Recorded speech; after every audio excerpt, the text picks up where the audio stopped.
If you'd asked me a year ago, I'd have said my marriage to Lauren was one of the few things I got right in life. We were that couple, the ones that made people roll their eyes with our inside jokes and effortless closeness. I won't say it was perfect. What marriage is? But it was ours, and it was real. Or so I thought. It started with a text. Stupid, harmless, really. I was at work, buried under end-of-quarter reports, when my phone buzzed. Lauren, hey babe, I'm grabbing drinks after work with an old friend. Don't wait up. Love you. I remember smiling at that message. Trust. That's what we had, right? And the name she mentioned, Ethan, didn't even register. Just a friend from college, she said. Someone she'd lost touch with and randomly reconnected on social media. Innocent. The first crack should have been how much she smiled at her phone after that. I wasn't the jealous type. That's what I kept telling myself. Lauren had a magnetic personality. People loved her, and she loved the attention. I accepted that when I put a ring on her finger. So when she started spending more evenings out, I brushed it off. Don't be that guy, I told myself. The one who clings, the one who snoops. I respected her space. I believed that was what strong couples did. Still, little things started piling up. She changed her perfume. She started working out more. Her laughter became different, lighter, in a way that made my gut twist. But every time I started to doubt, she'd come home, toss her heels by the door, and curl up beside me like nothing had changed. How do you question that?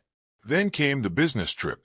It's just for the weekend, she said, brushing a strand of hair behind her ear the way she always did when she was lying. I didn't recognize the gesture then. Funny how hindsight sharpens everything. You sure you don't want me to come? I asked. She laughed. A little too hard. God, no. You'll be bored out of your mind. It's mostly panels and networking. Panels and networking.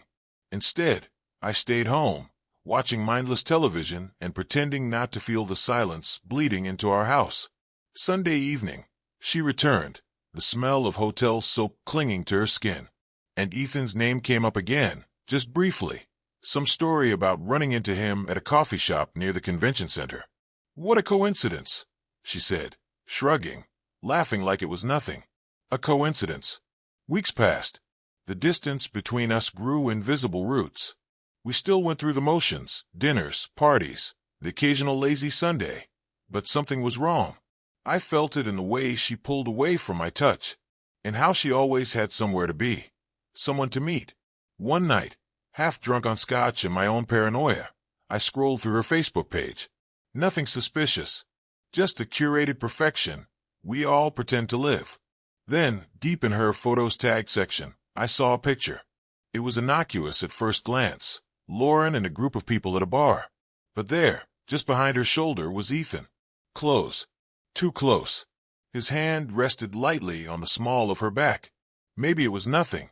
Maybe it was the angle. But something inside me, something primal and ugly, whispered otherwise. Still, I said nothing. I kept smiling, kept pretending, until the night I woke up alone. It was just past 2 a.m. Lauren wasn't in bed. Her side was cold. I padded downstairs, half asleep, assuming she'd fallen asleep on the couch or gone for a midnight snack. Instead, I found her sitting in the dim glow of her laptop, headphones in, smiling in a way I hadn't seen in months. I stood there, just watching her, invisible in the shadows of our kitchen. I should have turned around, should have gone back upstairs, crawled into bed, and buried the doubt deeper. But instead, I cleared my throat. She jumped, slamming the laptop shut, so fast it echoed. Jesus, you scared me, she said, clutching her chest. Couldn't sleep, I muttered. She smiled too wide, too rehearsed. Just catching up on some work stuff. Work stuff. I wanted to believe her. God, I wanted to. But that night, something shifted. I started paying closer attention. The secret glances at her phone. The names she dropped casually into conversation. Oh, Ethan recommended this place. Or, Ethan said this movie was great. The nights she came home later and later, claiming she lost track of time. Bit by bit, my life started feeling like a play where I didn't know my lines anymore. And yet, I still clung to the hope that it was all in my head, until the night that hope shattered for good. But that comes later. The night I decided to follow her, it wasn't some grand plan. There was no Sherlock Holmes moment, no dramatic confrontation imagined in my mind. It was simpler, smaller, a feeling. A gut instinct that gnawed at me until it swallowed everything else. Lauren said she was meeting the girls for dinner. I smiled, kissed her on the cheek, and watched her leave, clutching her purse like it carried something heavier than makeup and keys. I gave her a 15-minute head start before grabbing my jacket and slipping into my car. No destination in mind, just the knowledge that dinner with the girls felt like another script she'd rehearsed a little too perfectly. She drove downtown, weaving through traffic like she had somewhere urgent to be. I kept my distance, 2 cars behind, rehearsing my excuses if she spotted me. Maybe I was just downtown for a drink. Maybe it was pure coincidence.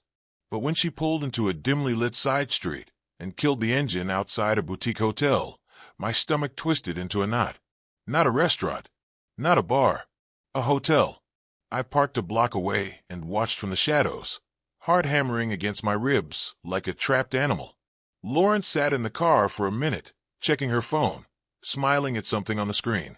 Then she got out. She wasn't alone. From a side door emerged Ethan. No mistaking him now, tall, lean, that annoyingly casual confidence some men wear like a tailored suit. Lauren walked straight into his arms. I didn't see a kiss. Nothing so obvious. Just the way her body relaxed against his.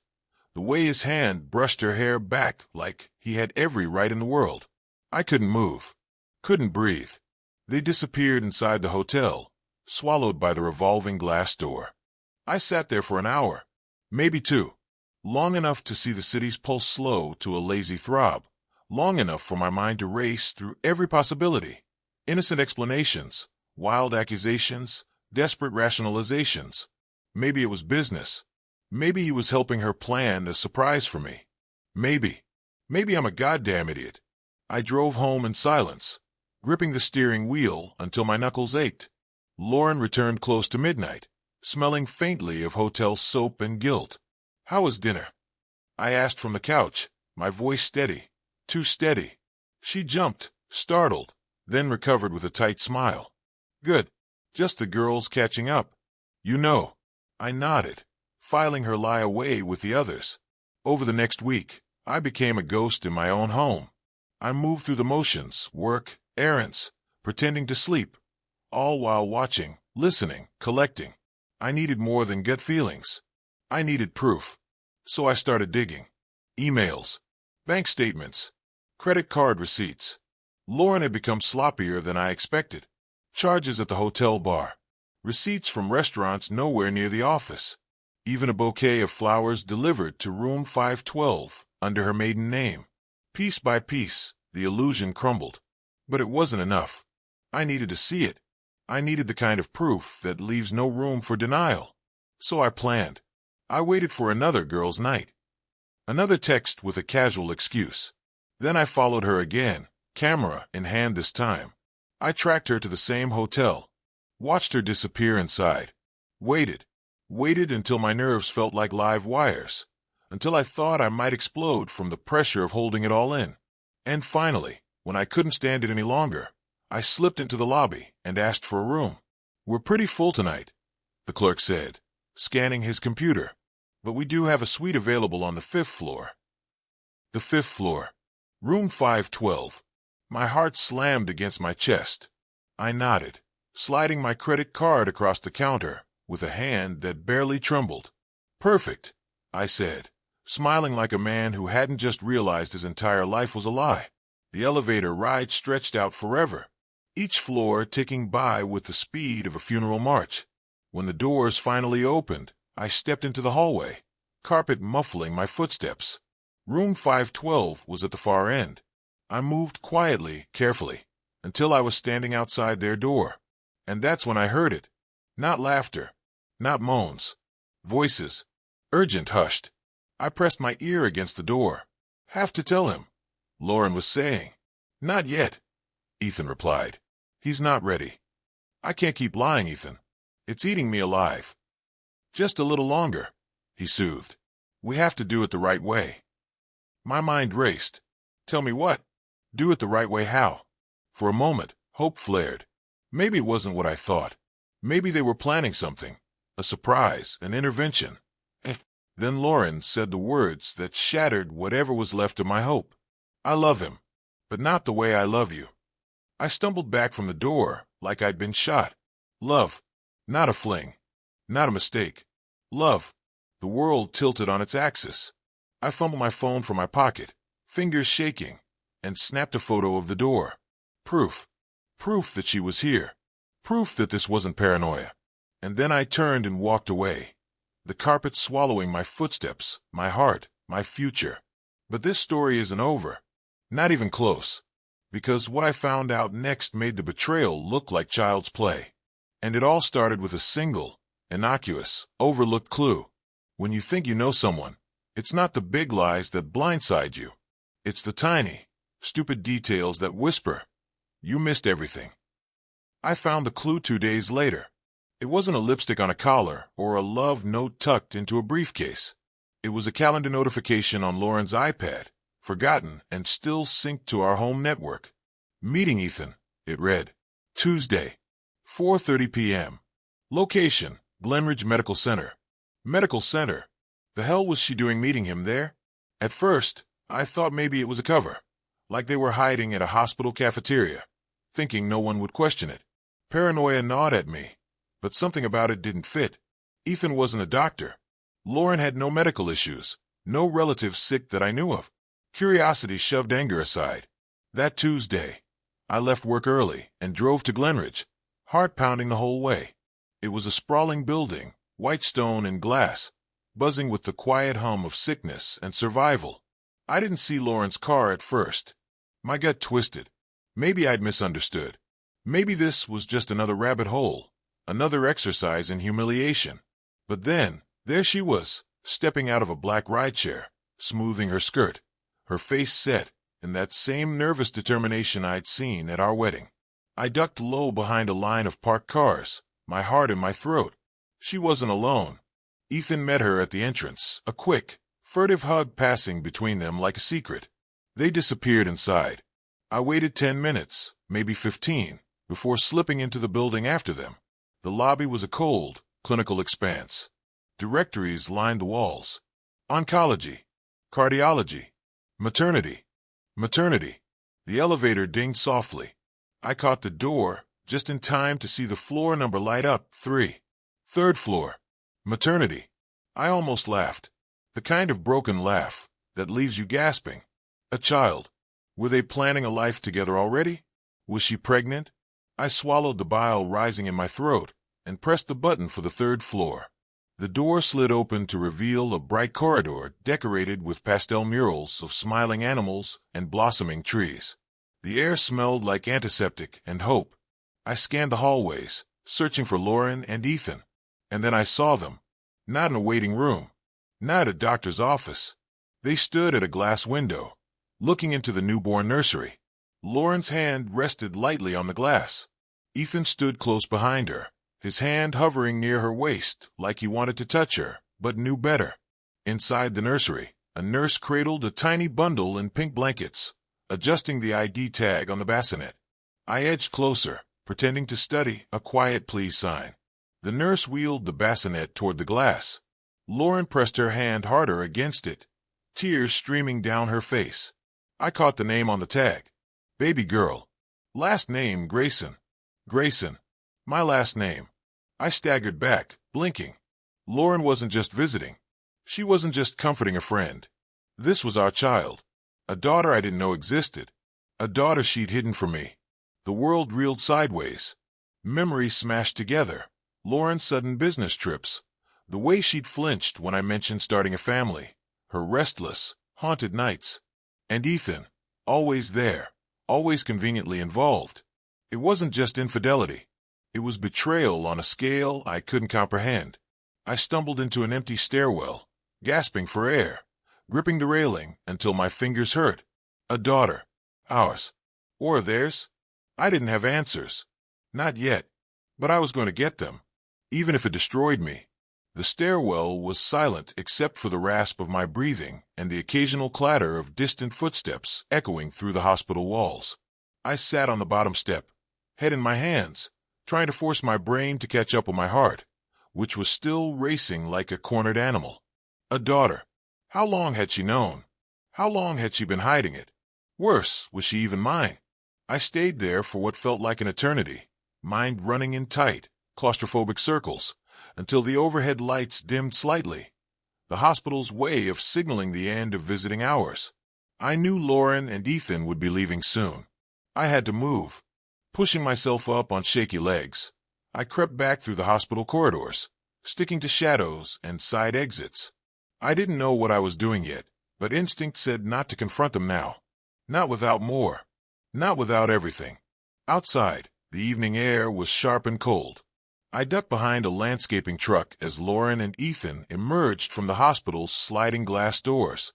Lauren was holding a file folder close to her chest. Hospital paperwork, maybe.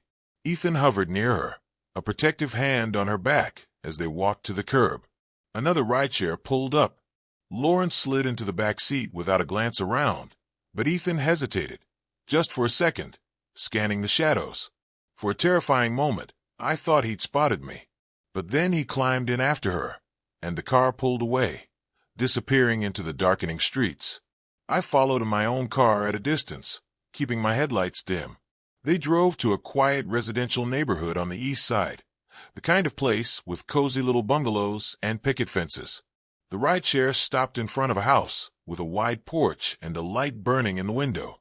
Lauren got out first, Ethan following close behind, carrying a small overnight bag. They looked comfortable. Not the frantic, guilty movements of two people sneaking around. No, this was something deeper, something established. My stomach turned over. They disappeared inside. I killed my engine and sat there, staring at the darkened outline of the house, feeling like an intruder in someone else's life. How many nights had she spent here while telling me she was working late, or having wine nights with the girls? How many lies had I swallowed without question? Too many. I needed answers, and I was done waiting for them to fall into my lap. The next morning, while Lauren was at work, I began my real investigation. First stop, the hospital. I wasn't stupid enough to walk in and start demanding information. Patient confidentiality was a wall not easily breached. But there are cracks if you know where to look. I lingered in the coffee shop, just off the lobby, eavesdropping, watching. Nurses chatted on breaks. Administrative assistants ran papers back and forth. After about an hour, I spotted my opportunity. A distracted clerk stepping away from her station, leaving her computer unlocked. Heart pounding, I slipped behind the desk. It took seconds to pull up patient records. I searched Grayson first. Dozens of hits. I narrowed it down by date. Newborns from the past week. There she was. Baby girl Grayson. Mother Lauren Grayson. Father unknown. I stared at the screen, bile rising in my throat. No father listed. No mention of me. I printed the page before anyone could notice, tucking it into my jacket. Then I got out of there fast, my pulse hammering in my ears. Driving home, I couldn't stop shaking. I pulled over twice just to breathe. She hadn't even told them about me. She hadn't listed me as the father. She hadn't wanted me anywhere near this child. Why? Back at the house, I tore through our files, our drawers, anything that might hold answers. In the bottom of the filing cabinet, tucked beneath tax returns and old insurance policies, I found a manila envelope. No label. Inside, a series of medical reports. Appointments. Ultrasounds. All in Lauren's name. Dates lining up perfectly with her business trips. I skimmed through them, heart hammering. And there, near the bottom, a paternity test. My vision blurred. It wasn't recent. It was dated nearly a month before the baby's birth. I scanned the document, desperate for understanding. Father, Ethan Marshall. Probability of paternity, 99.9%. I dropped the papers like they'd burned me. Not mine. She had carried Ethan's child. Lied to me every day. Built an entire second life in the cracks of our marriage. And worst of all, part of me still loved her. I sank to the floor, head in my hands, crushed beneath the unbearable weight of it all. Lauren had stood in our kitchen, kissed me goodbye, and then gone to build a future with someone else. The betrayal wasn't just physical. It was total. Days blurred together after that. I barely ate, barely slept. Work became a mechanical routine, just enough to keep the lights on. Lauren acted normal through it all. Sweet texts, casual kisses, a woman juggling two realities, without a crack in her smile. But I knew, and I was done playing the fool. I wasn't going to confront her with accusations. No, I was going to take everything she built on lies and burn it down. I started making my own plans. Slowly, carefully. Bank accounts, lawyers, documentation. By the time she realized what was happening, it would be far too late. But first, I needed one final piece. One final proof. I needed to hear her say it, with my own ears. And I had just a plan to make that happen. People think betrayal hits like a gunshot. Sudden, sharp, devastating. But the truth is, it's more like drowning. You don't even realize you're gasping for air until you're already sinking. And I was sinking, but not without a plan. The idea came to me the night I stared at the manila envelope again, the one with the paternity results. I needed her to admit it, to say it out loud. Not just so I could hear it, but so there'd be no denying it later. I bought a small recording device, something discreet, something I could tuck under the coffee table or behind a picture frame. It felt dirty, underhanded, but what choice did I have? Lauren had already turned our marriage into a lie. I was just leveling the field. The next evening, I invited her to sit down after dinner. Played it casual. We never really talk anymore, I said, giving her that soft, wounded look she'd always responded to. She smiled, touched my hand across the table. I know, babe. Life's just been a lot lately. No kidding. I suggested we open a bottle of wine. Loosen up, I joked, and she agreed. As she fetched the wine, I slipped the recorder into place. We talked about mundane things at first. Work, friends, a new movie that had just come out. I let the conversation drift, soft and easy, guiding her down familiar roads. Then I asked about Ethan. You know, I said, swirling my wine. I've been thinking, we should invite Ethan over sometime. I'd love to really get to know the guy. Lauren froze for just a heartbeat. Most people wouldn't have noticed. But I did. She recovered fast, laughing lightly. He's just a friend, babe. You'd be bored out of your mind. Still, I pressed. Seems like he's been important to you lately. Another hesitation. He's been supportive, she said carefully. More than you know. I forced a smile. I'd like to know. She drained her glass faster than normal. It's complicated, she said finally, eyes downcast. Try me. She fiddled with the stem of her wine glass, twisting it between her fingers. For a moment, I thought she would bolt. But something, guilt, exhaustion, arrogance, made her stay. I didn't mean for it to happen, she whispered. There it was. The first crack. I stayed silent, letting the silence do the heavy lifting. It just... She shook her head, struggling. It was supposed to be harmless. Just dinner, just catching up. But then, I don't know.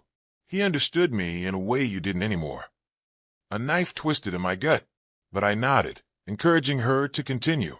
And then after one of those late nights, she said, voice breaking, it just happened. What happened, Lauren?